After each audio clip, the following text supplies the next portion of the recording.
Hello and welcome to this spontaneous jungle news video because Log Arena have dropped a list of the preseason changes for the jungle. A little bit of a rework coming to our jungle to the surprise of no one because we always get changes. But you know, the jungle's been the same for about 2 years now. All have shifted is, respawn time is a little bit, experience and so on. But we're going to read through this. It has been removed from the website. Unfortunately, I kept this open. I think it went up too soon for Riot's liking. But if you enjoy this kind of news stuff, of course, like and subscribe, let me know. And let me know in the comments what you think of these changes. I'm very curious to see how people of different ranks are perceiving this, but I'll give you my thoughts as we go through it. Let's read through, shall we? Hey junglers, it's been a while since we last updated the jungle in a meaningful way, and honestly our plant-laden home between the lanes is in need of a bit of love. Speaking from one jungle main to another, editor's note, can you call yourself a jungle main if you play Shaco? I like this editor. If the role hasn't kept up with the times and is needed for touch-up, now see... Ooh, that's a loaded statement, and I definitely think the focus on farming ever since Season 10 has been a bit of an issue, but it is, yeah, I know, right? Rework's jungle is a scary headline to read. I've been jungling since Season 2, so I feel you. I don't know who wrote this, but it doesn't quite feel like a lol please or Riot please article. We haven't really had a big shift outside of the mid-season changes, like there was respawn timers last year, and obviously this season we just had the dragon changes again, but that didn't really shift jungle pathing. And I know because when I'm making jungle pathing videos every season, there's very frequently a huge shift in terms of what's good and what's not, and I really haven't had to update that in almost 2 years. There's been different metas, but the optimization and the pathing variety that we have, that's been pretty stagnant, so I do agree with that aspect of it.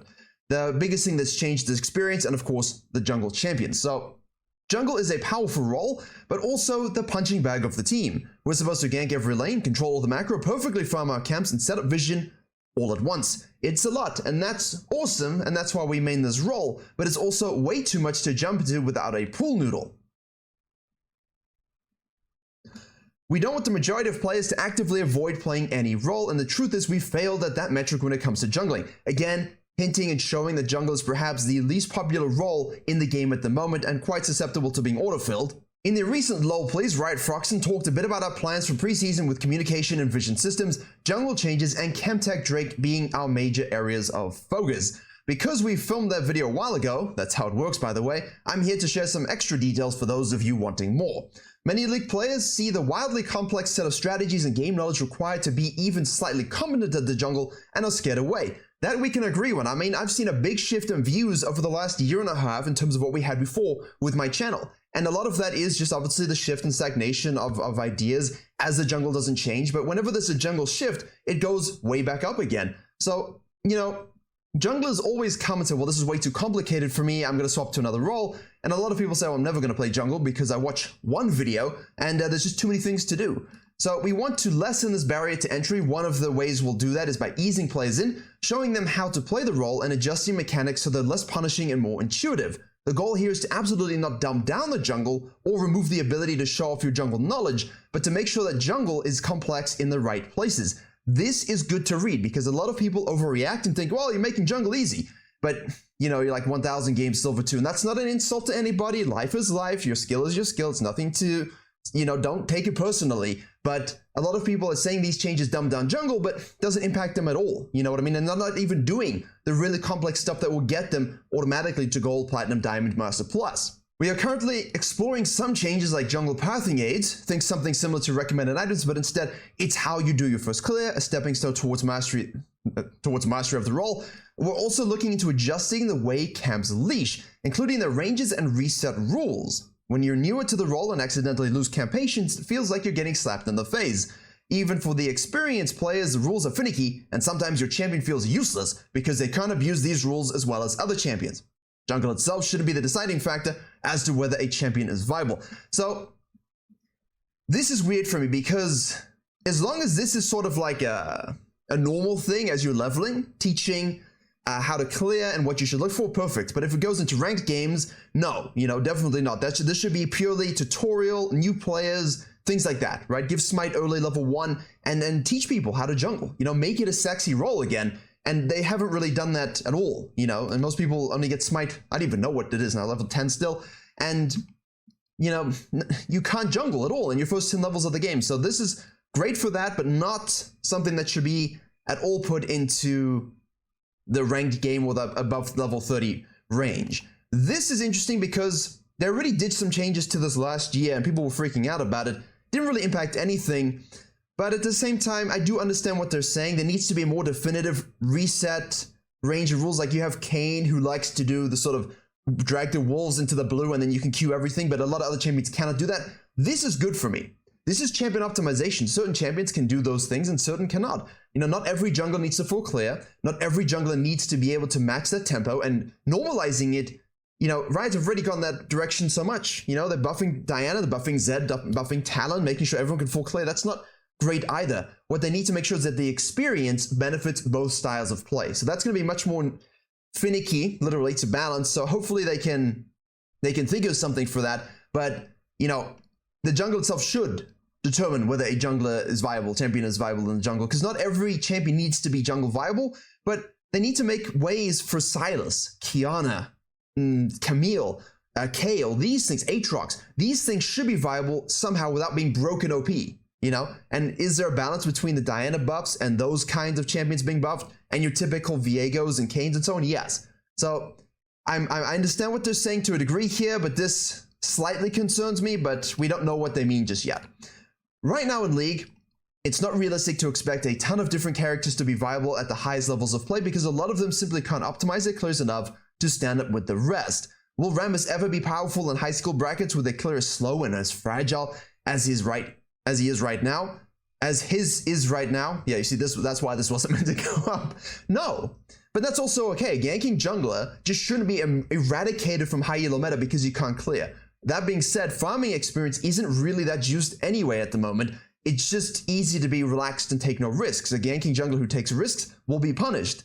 But at the same time, if a jungler who ganks just holds a few waves, pushes a few waves, you know, they come out equal or ahead to a farming jungler a lot of the time. And there's weird things where you'll have like 40 CS lead, 3-1-2 in a dragon, and they'll be the same level as you and have a fraction of your KP, no objectives. And that's weird, you know? So how are they going to think about that aspect? Not just the first clears, you know, they got to think about that aspect as well in terms of jungle gold and experience. If jungle clear optimization is no longer a major barrier to entry for jungle viability, which I agree, definitely, you know, we need to think about this. It can't always be just clear faster, bro. Way more champions can be played there. True. The meta is less set in stone. The jungle itself isn't telling you that you're bad at the game just because you picked Warwick and wanted to take Raptors. Yeah, but at the same time, that's the optimization. You know, that's the optimization of Warwick. You 3-4 camp, how do you play around that? But at the same time, if there's no ganks, if you can't contest scuttles, which are now useless anyway, well, not useless, but significantly reduced in power, you understand? Like, you have to fall back to Raptors and Krugs just to get a TM out of something? That doesn't feel good. And I think that's what they're trying to address. How can we fix jungle experience and clears in that kind of way so that it's not so much, hey, you can't do red side camps because your champion sucks, but hey, anyone can do this, anyone can do that. How do you choose to combine those factors to make the best impact on the map? So that I can see, I'm not sure how they're going to do it, but that would be something interesting that I would think about, you know? So it's a case of, hey, I chose to do red side 3-camp gank versus I chose to do blue side, and the limiting factor there wasn't that my champion was worse at clearing it than yours, but more how I chose to path and where you chose to path and how we reconcile those things. Skills should be rewarded across the roster of champions, not only on the select few that can effectively clear the current jungle. Some amount of the skill expression around clearing your jungle will be lost with these changes, but that means we can move some of the jungle's complexity and skill away from optimization towards other places. Okay, we think this will be a good trade-off. All right, so the people who invest a lot of time in optimizing your clears, don't worry. Riot Froxen also talked about some of our plans for the communication system changes, and we're really thinking about the ways they can be used by junglers as a method of skill expression. Jungling is reliant on proactive communication, so we're making sure the role has more tools to do exactly that. It's also the most focused role on macro strategy. Support also mid 2, but yeah, definitely jungle number 1. But actually getting your team on board with your calls can feel like an impossible task. We're exploring giving junglers more tools to get their team to take objectives or to broadcast their ganks to laners among other ideas. So I'm, you know, a dragon ping, a herald ping, a ganking ping, or you're being ganked, right? Those 4 would be great for me. We have more than enough room on the wheel of fortune to ping those things out. 100%, we have more than enough room to do that. Because if I can say, hey, listen, I'm doing herald, you're being ganked, boom, I don't have to type. I can keep my chat muted and not be flamed. I would love to see that. Love to see it. The last major change to the jungle this preseason will be the jungle items. This, my friends, this is a spicy one. Am I recording? I am. Good. The current items are functional, but they aren't that exciting or particularly in the case of Red Smite, understandable. So, yeah, we used to have a lot more fun with our jungle itemization. Most of you remember, like even season 5, 6, you know, you'd be smiting the camps and getting different buffs from the monsters. You'd smite the Grom for beautiful HP poison damage. You'd smite the wolves to get a little baby wolf that would ping if someone came into your jungle. Brilliant for Shakos and Shakos, whatevers. You know, these things I liked because it meant what camp you smited meant something. It literally meant something in terms of how you play, but also then you had to think about balancing those so that they're all equally valuable and not one more OP than another. However, the reason most of us are drawn to the jungle is because it's different from laning. Duh. We don't want to sit in lane and farm with a dinky Doran's item or corrupting pot. The goal of the jungle item changes is to get them to express a difference between culling cool camps and farming boring minions. Some of you might remember the old days of Spirit of the Elder Lizard or Wriggle's Lantern.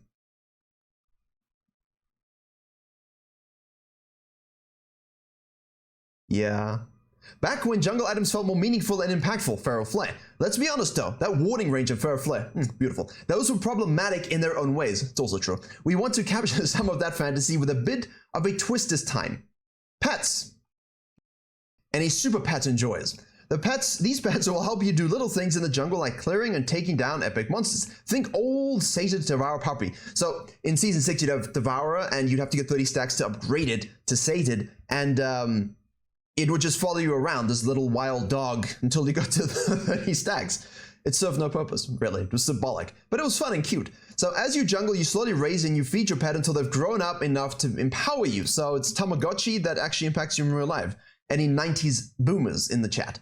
We haven't unlocked the final design of or art of these yet, and in order to save you and my editors from having to understand what I'm trying to convey with text, here are some pictures.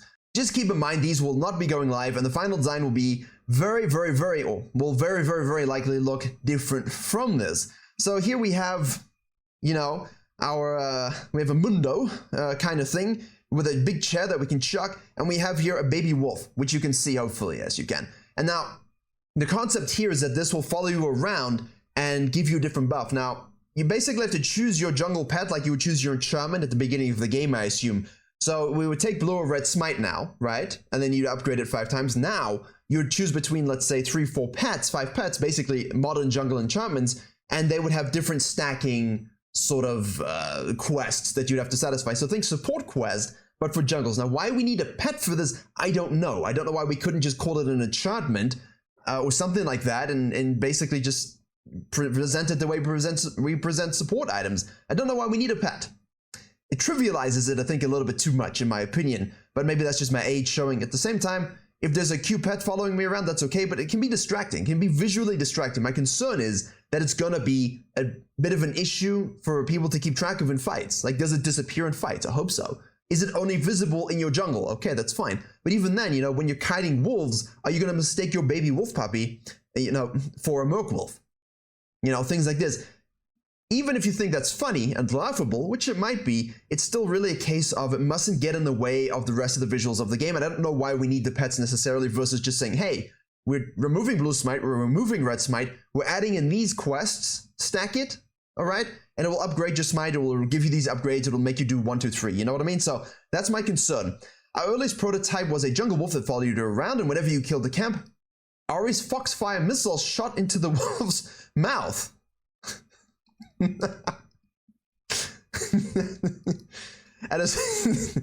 I want to say so many things right now. At a certain point, the wolf got really small, that's unlike our love of it, and attached to your head.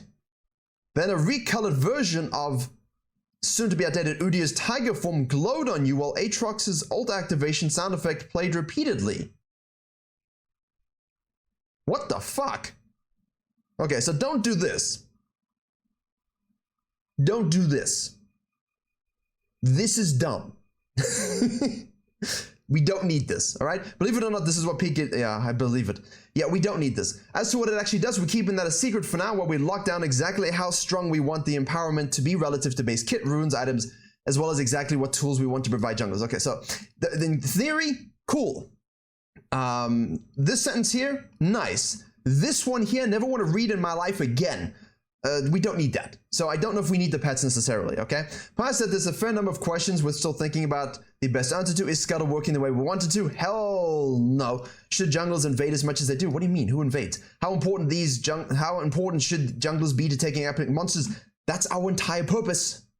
We need it. You can't have junglers split pushing. We have smite, that's fine. I understand the need to shake up the metagame, but come on. If we wanted to play top lane, we play top lane. And so on and so forth. We'll keep searching for these answers as we continue to build preseason. Thanks for reading, and be sure to thank your jungler in your next game. I agree, but I don't know. Is this a kappa? Did I just get clickbaited by Garena into making a video? I don't know. I don't think so.